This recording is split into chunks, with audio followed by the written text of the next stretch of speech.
Hi, in this video I'm going to show you how you can validate your code. It's really important when you're creating websites to strive to make sure that your HTML and your CSS is valid and it's error-free. So there are a couple ways that you can do this. The first thing I'm going to do is I'm just going to create a new page in Dreamweaver, and I'm using Dreamweaver CC, which stands for the Creative Cloud version, and I'm just going to go down here and click on HTML. We'll do 3-column, and for this case I'm just going to leave this CSS to the head, and I'm going to make sure this is an HTML5 document. So this just gives me something to show you. So with Dreamweaver, I'm going to first save this.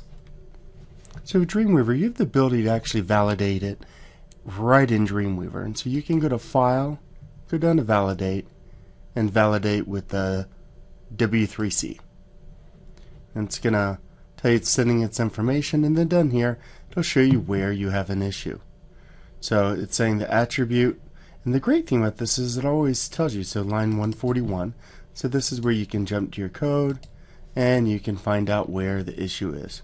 So in this case it's missing the file, so I'm just gonna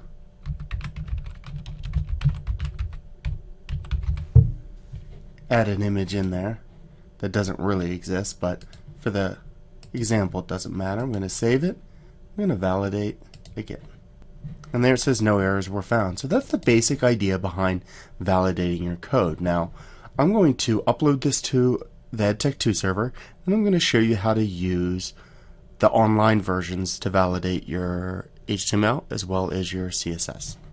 Okay, so here's my file. I uploaded it to my EdTech2 account. There's some errors with the image, but this will give you the basic idea. So now if I go to Google and I just Google validate HTML5, you'll see the validator comes up. So this is where I can take this URL. I'm going to copy it, paste it in here, and it says that I successfully checked. It's error-free, gives me a warning about HTML5 being new essentially, and then down here it says that if I would like to create a link to this page, that I can copy this link here. So I'm going to copy the link address, and this allows me to be able to basically add an icon or a badge that says my code is valid. Then every time I click on it, it'll recheck my page. So let's go back to Dreamweaver. We're going to put it here down at the footer. We'll just put it right here. So first thing I'm going to do actually is I'm going to Google validation badges. So there's a lot of different ones that you can use out there. However, what I like are these newer ones, because validation badges or icons showing that your code is valid is really a thing of the past. You don't find many new websites doing it, but when you're learning HTML, when you're learning how to create websites, it's a good practice to get into. So even though you don't see these as much as you once did, it's still a really good practice to check your code and to ideally not just make sure it's valid, but actually to add an icon, a badge that shows that it's valid and that you've checked it. And then often to take that extra step where you link to is really nice as well, though it's definitely not required. So I'm going to save this image. I'm going to save it into a folder called images. And while I'm here, I'm going to save the CSS one too. And then I'm going to do both colors because you never know when you're going to want one of the other colors. So now if I go back to this placeholder and I go in here, I'm going to go to image. I'm going to do the HTML5 blue one. Alright, so there's that. I'm going to get rid of this text. And so this basically tells everyone that my code is valid. I can go one step further by clicking on it, and I can actually add a link to that validator. So if you remember this URL right here, by linking to it, it basically allows anyone to check my code as I update it. So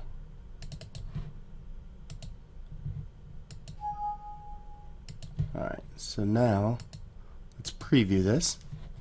So if you go down here, let's try that once more. So I'm going to move things. So you always got to pay attention. Sometimes I get click happy and I just click through. I'm going to refresh. There it is, and when I click on it, you'll see it brings me back to that URL and it checks the page again. So to do that same thing with CSS, if I Google CSS validation, you'll see that it comes up right away. Now there's basically two ways that you can do this. I can copy the URL, and it's going to check the CSS on that page and tells me no errors were found, and it actually gives you here the older icons or badges, but like I said, the smaller ones kind of give a newer feel. But the other thing that I wanted to point out is sometimes you're going to have a site that has more than one CSS file, and so in this case actually all the CSS is within it. But let's go to, so here's an example of the syllabus. So I'm going to actually, because this has an external CSS file, I'm going to go to it and I'm going to click on it, and that gives me the URL, because now I can go back to this service and I can test whatever specific CSS file I want to find out what errors, and it says no errors were found. And so in this case I can copy this and put this into my page. So let's just do that just to show you. I'm going to go to split view here. I'm going to put it right next to this. Alright, so I could do that, but one problem is you generally want to make sure your badges, your icons are the same size and type. So I'm going to undo that. We're going to go back here, and you'll notice that if you want to create a link, it basically gives you this here where I can use this. So I can copy that, and you'll notice it also is up here. So if you want to pull it here, you can just copy that. We're going to go back down here and we're going to go to insert image. We're going to use one of those badges that we already got. So we're going to actually in this case do CSS, and we're going to do blue. Alright, and so now if I click off and click back on the image, I'm going to paste that in. Another important step with both of these is you always want them to open in a new window. So you want to make sure that blank is selected under target. And then for either of them, or for both of them, you want to make sure that you have an alt tag for that image.